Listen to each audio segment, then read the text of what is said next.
ঝিঙে আর ডিম, এই দুটো সাধারণ উপকরণ দিয়ে যে এত সুস্বাদু রেসিপি হয় জানলে অবাক হবেন। আর আমার মনে হয় আপনারা কেউই এটা খাননি, তবে একবার খেলে বারবার খেতে ইচ্ছে করবেই। তাহলে চলুন রেসিপিটা শুরু করি। আজকের রেসিপির জন্য আমি এখানে 3টে কাঁচা ডিম নিয়েছি আর এখানে 4টে ঝিঙে নিয়েছি। এই 4টে ঝিঙে 700 গ্রাম ওজনের হবে। এবার ডিমগুলো আমি সিদ্ধ বসিয়ে দেব।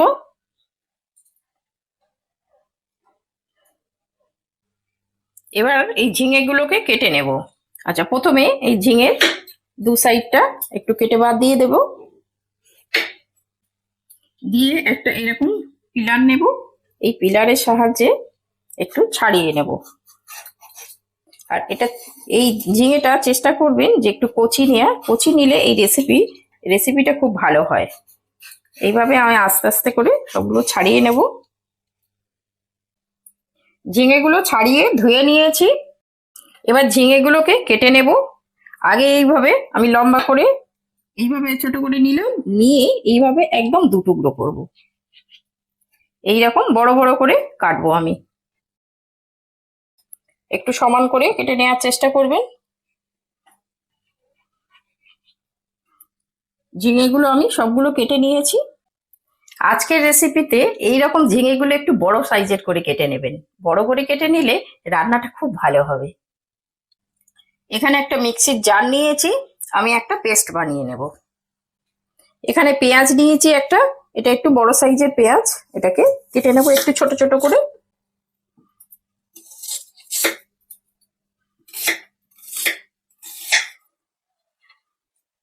মিক্সির মধ্যে একটা দিয়ে দিলাম।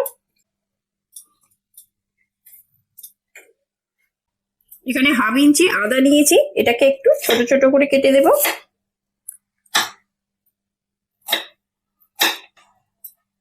এটাকে মিক্সির জারে দিয়ে দিলাম। এখানে দুটো ঝালের জন্য কাঁচা লঙ্কা নিয়েছি, এই কাঁচা লঙ্কাগুলো একটু ভেঙে দিয়ে দিচ্ছি। আর 4টে রসুন কোয়া, এই 4টে রসুন কোয়া এটাও দিয়ে দিলাম। এটা জল না দিয়ে একটা মিহি পেস্ট বানিয়ে নেব। পেস্টটা আমার হয়ে গেছে। এইরকম একটা মিহি পেস্ট বানিয়ে নিতে হবে। ডিমটা আমি সেদ্ধ করে ছাড়িয়ে নিয়েছি। এবার ডিমগুলো একটু চিড়ে নেব। এইভাবে ছুরি দিয়ে আমি একটু করে চিড়ে নিচ্ছি। এইভাবে আমি সবগুলোকে চিড়ে নিয়েছি, একটু ডিপ ডিপ করে চিড়ে নিয়েছি। এর মধ্যে মশলা টশলাগুলো সব ঢুকবে। কড়াটা গরম হয়ে গেছে। এবার এর মধ্যে তেল দিয়ে দিচ্ছি, 2 চামচ মতো তেল দিয়ে দিলাম। ডিম ভাজার আগে একটুখানি লবণ ছড়িয়ে দিলাম তেলের মধ্যে, দিয়ে আর এই খুন্তি দিয়ে ভালো করে এটা তেলটা দিয়ে মিশিয়ে নেব। এই যে অল্প একটু লবণ আমি তেলের মধ্যে দিয়ে ভালো করে কড়াইতে তেলটা লাগিয়ে নিলাম। এইভাবে দিলে কি হয়, ডিম ভাজার সময় ডিমটা কড়ার গায়ে লেগে যাবে না, খুব সুন্দরভাবে ভাজা হয়ে যাবে। এবার আমি এই ডিমটা ছেড়ে দিচ্ছি এর মধ্যে।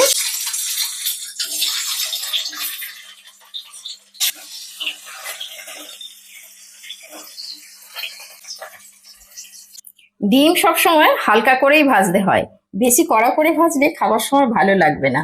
ওই জন্য হালকা করে ভাজলে ডিমটা খেতে খুব ভালো লাগে। ডিমটা দেখুন হালকা করে ভেজে নিয়েছি, খুব বেশি কড়া করিনি। ডিমগুলো তুলে নেব। আচ্ছা, এই ঝিঙের মধ্যে আমি খুব সামান্য একটু হলুদ গুঁড়ো দিয়ে দিচ্ছি, খুব অল্প করেই দেব। এই অল্প করে দিয়ে একটু হাত দিয়ে ভালো করে মাখিয়ে নেব। এইভাবে একটু হালকা করে সবগুলোর গায়ে একটু লাগিয়ে নেব। আচ্ছা, এতে একটু তেল আছে, ডিমটা ভেজে নিয়েছিলাম, একটু তেল আছে তার মধ্যে, আর অল্প একটু তেল দিয়েছি। ঝিঙে কিন্তু খুব কম তেল টানে, ওই জন্য অল্প তেলেই হয়ে যাবে। তেলটা গরম হয়ে গেছে, এর মধ্যে আমি ঝিঙে দিয়ে দিচ্ছি। অল্প অল্প করে ঝিঙেগুলো একটু হালকা করে ভেজে নেব।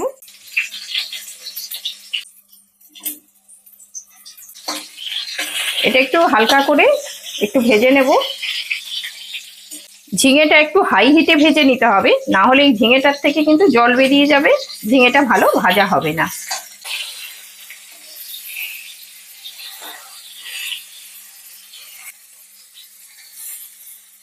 ঝিঙেগুলো দেখুন ভাজা হয়ে গেছে, এইরকম একটু হালকা ভাজা হবে, এইরকম ভাজা হলেই হবে। এবার আমি তুলে নেব।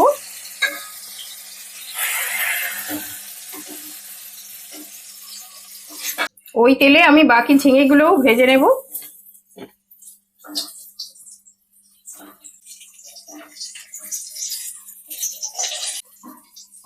ঝিঙেটা ভাজা হয়ে গেছে, ঝিঙের অল্প তেল আছে, এর মধ্যে আমি আরো 1 চামচ তেল যোগ করে দিচ্ছি।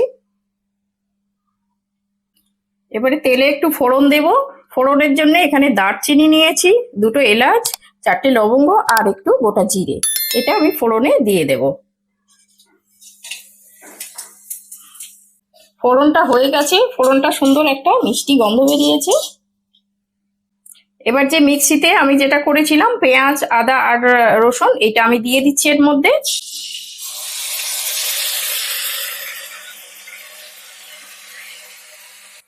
এটা ভালো করে কষিয়ে নেব। এই মশলাটা একটুখানি লো টু মিডিয়ামে একটু ভালো করে কষিয়ে নিতে হবে, কাঁচা গন্ধ চলে যাওয়া পর্যন্ত। মশলাটা আমার কষানো হয়ে গেছে, এবার আমি এর মধ্যে কিছু শুকনো মশলা দেব। এখানে কাশ্মীরি রেড চিলি আমি 1/2 চামচ দিয়ে দিচ্ছি। জিরে গুঁড়ো দিয়ে দিচ্ছি 1/2 চামচেরও একটু কম। 1/2 চামচ ধনে গুঁড়ো দিয়ে দিচ্ছি।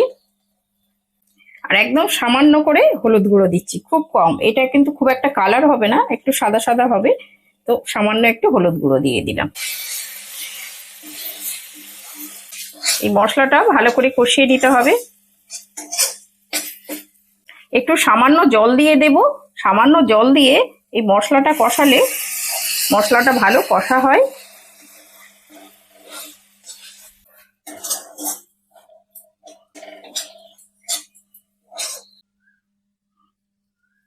ঝিঙে আর ডিমের মালাইকারি যদি আপনাদের ভালো লেগে থাকে, তবে এই রকম ঘরোয়া ও সহজ সহজ রেসিপি পেতে আমার এই ছোট্ট রান্না বাংলা ব্লগ চ্যানেলটাকে সাবস্ক্রাইব করে পাশে থাকবেন।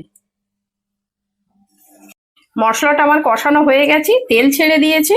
এটা নারকেলের দুধ 1/2 কাপ নিয়েছি।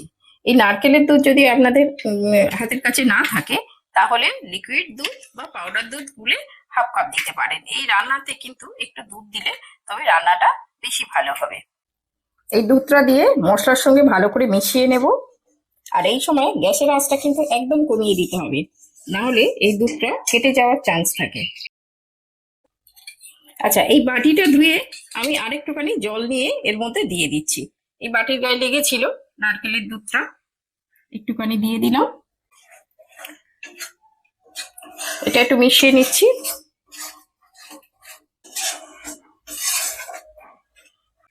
এখানে 1 চামচ লবণ দিয়ে দিচ্ছি। আমি কিন্তু ঝিঙেতে বা ডিমেতে লবণ দিইনি, সেই হিসাব করে আমি লবণটা দিলাম। আর 1/2 চামচ চিনি দিয়ে দিচ্ছি। এই রান্নাটা কিন্তু একটু মিষ্টি মিষ্টি হবে। দিয়ে এটাকে ভালো করে মিশিয়ে নেব।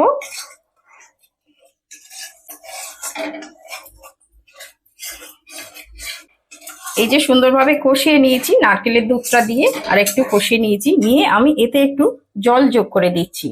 ঝিঙেতে একটু জল ওঠে, সেই হিসাব করে আমি একটু কম জল দিলাম। আর এটা কিন্তু খুব বেশি ঝোল হবে না, একটু মাখা মাখা হবে। গ্রেভিটা ফুটে গেছে, এবার আমি ভেজে রাখা যে ঝিঙেগুলো, এগুলো এবার এর মধ্যে দিয়ে দেব।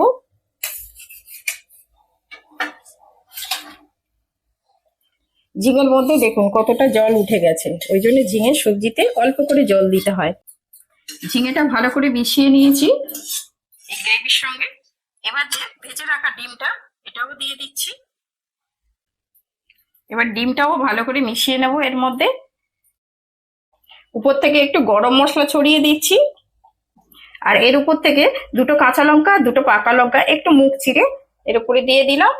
এটা ভালো করে মিশিয়ে নেব। আর এই সময় কিন্তু গ্যাসের আঁচটা একদম লো টু মিডিয়ামে রেখে দিতে হবে। এবার আমি একটু ঢাকা দিয়ে দিচ্ছি। ঢাকা দিয়ে এটা আমি 4-5 মিনিট ফুটিয়ে নেব। যেহেতু ঝিঙেটা ভাজা রয়েছে, নরম সবজি, খুব বেশি সময় লাগবে না। আজকের রেসিপিটা কেমন লাগলো কমেন্টে কিন্তু জানাবেন। আর ভালো যদি লাগে বন্ধুদের সঙ্গে শেয়ার করতে পারেন। এটা আমার 5 মিনিট হয়ে গেছে, আমি খুলে নিচ্ছি। একটু আমি নাড়িয়ে দিচ্ছি, আমি কিন্তু মাঝখানে 1-2 বার নাড়িয়ে দিয়েছিলাম, না হলে নিচে বসে যেত। সবশেষে আমি 1 চামচ ঘি দিয়ে দিচ্ছি। এই ঘি দিয়ে দিলে এই মালাইকারির এই টেস্টটা খুব সুন্দর হয়।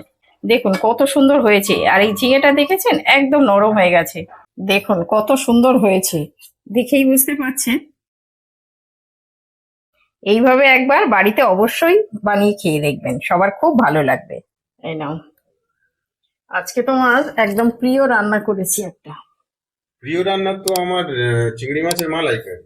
হ্যাঁ, আজকে মালাইকারি করেছি, কিন্তু আজকে ঝিঙে আর ডিম দিয়ে মালাইকারি করেছি। ঝিঙে আর ডিম দিয়ে মালাইকারি হয়? হ্যাঁ হয়, খেয়ে দেখো, আজকে আমি বানিয়েছি, খেয়ে বলো কেমন হয়েছে।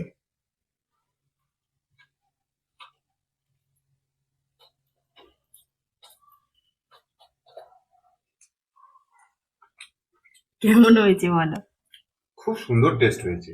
খুব সুন্দর টেস্ট দারুণ টেস্ট হয়েছে। হয়েছে। কিন্তু খুব একটা তফাৎ নেই। হ্যাঁ, মালাইকারির টেস্টটা তো এর মধ্যেই আছে, ওটা হ্যাঁ, শুধু চিংড়ি আর এটা ডিম। ডিম আর ঝিঙে দিয়ে দারুণ লাগে, ঝিঙের একটা আলাদা স্বাদ আছে, আর সেই সঙ্গে ডিম আর মালাই, এ, নারকেলের দুধ দিয়ে আছে না। ঝিঙের ফ্লেভারটা না দারুণ হ্যাঁ লাগছে। খুব সুন্দর, নারকেলের সঙ্গে খুব ভালো যায়। খুব ভালো লাগছে। হ্যাঁ, গরম গরম ভাতের সঙ্গে দারুণ খেতে লাগে কিন্তু। ভালো লাগছে না গরম গরম দারুণ ভাতে? লাগছে, দারুণ লাগছে। খুব সুন্দর। মালাইকারি ঝিঙে দিয়ে হয় এটা জানতাম না। দারুণ হয়েছে। আমি বানালাম আর কি ভেবে।